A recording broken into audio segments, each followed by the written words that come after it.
ଗତକାଲି ଏକ ଅଭାବନୀୟ ଘଟଣା ଘଟିଛି ସିକ୍କିମର ମଙ୍ଗନ ଜିଲ୍ଲା ଚୁଓଂ ଜାଗାରେ ଚୁଙ୍ଗଥାଙ୍ଗ ଥାନା ଅନ୍ତର୍ଗତ ଓଡ଼ିଶାର ଯାଜପୁର ଜିଲ୍ଲା ଔପଦା ଅନ୍ତର୍ଗତ ଗୋଟିଏ ପରିବାର 11 ଜଣ ଯାଇଥିଲେ ସିକ୍କିମ ବୁଲିବା ପାଇଁ ଏବଂ ଉକ୍ତ 11 ଜଣ ପର୍ଯ୍ୟଟକଙ୍କୁ ନେଇକି ଯାଉଥିବା ଦୁଇଟା ଗାଡ଼ିରେ ଶିଶିର ନାୟକଙ୍କ ନେତୃତ୍ୱରେ 5 ଜଣ ଗୋଟିଏ ଗାଡ଼ିରେ ଯାଉଥିଲେ ଏବଂ ଇତିଶ୍ରୀ ଜେନାଙ୍କ ନେତୃତ୍ୱରେ ଆଉ 6 ଜଣ ଆଉ ଗୋଟେ ଗାଡ଼ିରେ ଯାଉଥିଲେ।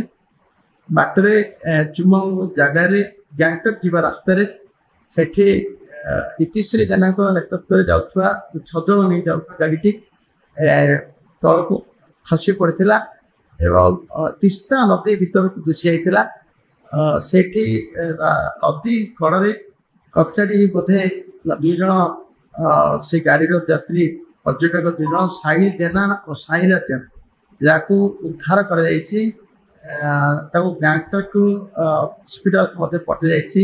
ପାଖରେ ପଛ ଗାଡ଼ିରେ ଯାଉଥିବା ଶିଶିର ନାୟକ ମଧ୍ୟ ମୁଁ କଥା ହେଇଥିଲି। ଘଟଣାସ୍ଥଳରେ ସେ ପହଞ୍ଚିଲେ ନେଇକି ମେଡ଼ିକାଲ ଯାଉଥିଲେ ଏବଂ 2 ଜଣ ଉଦ୍ଧାର ହେଇଥିଲେ। ଆଉ ଏ ପର୍ଯ୍ୟନ୍ତ 4 ଜଣ ନିଖୋଜ ଅଛନ୍ତି। ଗାଡ଼ିରେ ତିସ୍ତା ନଦୀରେ ବୁଡ଼ି ଯାଇଥିବା ଖବର ମିଳିଛି। ଉଦ୍ଧାର କାର୍ଯ୍ୟରେ ଲାଗିଛନ୍ତି ଇଣ୍ଡିଆ ଟିମ୍ ଲାଗିଛନ୍ତି ପୁରା।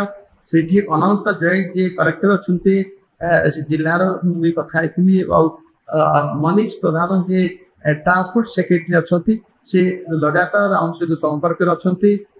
ସମସ୍ତ ବିଚ୍ଛୁ ଯିଏ ଏସ୍ପି ଅଛନ୍ତି ସମସ୍ତେ ମଧ୍ୟ କାର୍ଯ୍ୟରେ ଲାଗିଛନ୍ତି।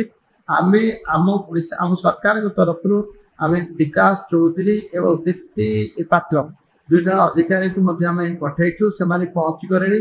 କଲିକତାରେ ପହଞ୍ଚିଲା ପରେ ପହଞ୍ଚି ସାରିଲେଣି। ତାପରେ ବାଗଡୋଗରା ଯିବେ। ସେଇଠୁ ସେମାନେ ସେଇଠୁ ଯିବେ ଘଟଣାସ୍ଥଳକୁ।